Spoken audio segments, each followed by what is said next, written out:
C'est aujourd'hui, demain, mais pas que pour les Français, pour tous les autres. Parce que j'ai peur que vendredi, samedi, dimanche, les vainqueurs, ce soit Vingegaard, Pogačar et Evenepoel. Vous mélangez tout ça. D'ailleurs, regardez les arrivées au sommet. À chaque fois, top 3, Pogačar, Vingegaard, Evenepoel. Donc, à part ces trois-là, tous les autres aujourd'hui, s'ils veulent gagner sur le Tour, et demain, faut y aller. Pas que les Français. Bah, puisque vous nous en parlez des trois, regardez-les. Ils sont là, évidemment, au départ de cette 17e étape.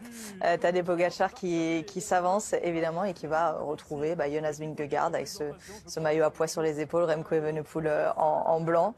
Voilà. Ça reste cordial, évidemment, entre les deux. Hein. On sait que c'est pas fini, évidemment, que la Visma Leaseback va rien lâcher jusqu'au bout, mais il reste plus trop d'opportunités que ça, justement. Hein. Ouais, je crois qu'il y a un grand respect. On dit souvent, pour mesurer ta victoire, il faut regarder qui est second. Il gagne face à un second magnifique. Vingegaard, Pogačar, Vingegaard. C'est ce qui fait d'ailleurs la beauté du Tour de France. Hein. On aime ces duels.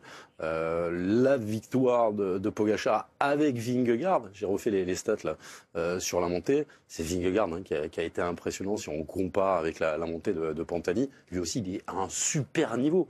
Donc l'un a besoin de l'autre pour donner de l'importance, de l'épaisseur à sa victoire. Donc voilà, je pense qu'ils partiront pas forcément en vacances ensemble, on l'a compris, mais il y a ce respect. Pogačar et Remco, on a l'impression qu'il y a une petite bromance entre les deux, ça partage les bonbons avant les podiums et tout. Voilà, ils s'entendent bien les deux. Oui, Kevin Vauquelin, il peut nous refaire le coup. On s'en méfiera peut-être un petit peu plus maintenant, Jackie. Alors j'avoue j'ai quelques doutes parce qu'on l'avait vu échapper c'est pas du tout la même étape, mais sur une grosse étape pyrénéenne, il avait été rapidement distancé sur les pentes du Tourmalet. Après c'est vrai que les cols sont quand même beaucoup moins longs. Et puis un peu à l'image d'un Romain Bardet qu'on a écouté, lui il a rien à perdre. Son tour est déjà réussi et ça peut être un atout pour un coureur qui a déjà gagné. Il peut jouer un peu avec ses adversaires lorsqu'il est dans une échappée. Bon, espérons le mieux pour Kevin Vauquelin.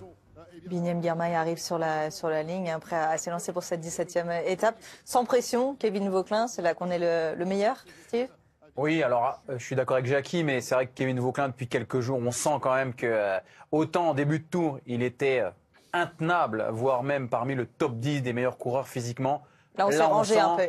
On le sent, hein, quand ça pétoille, et il est dans les premiers à pétoyer. Bizarrement, Jonas Abrahamsson aussi, on le voit plus pareil, trop là. Il est plus... C'est le même style, mais après, voilà, c'est des coureurs qui... parce que Guillaume Martin, là où il a l'intelligence, c'est qu'effectivement, et même Kevin, cette échappée, il va mettre beaucoup de temps, normalement, à sortir. Il va falloir avoir du flair, et il va falloir être bien en fin d'étape. Il y a, pour moi, 2 étapes dans l'étape. Donc, il ne faudra pas laisser trop de cartouches en début d'étape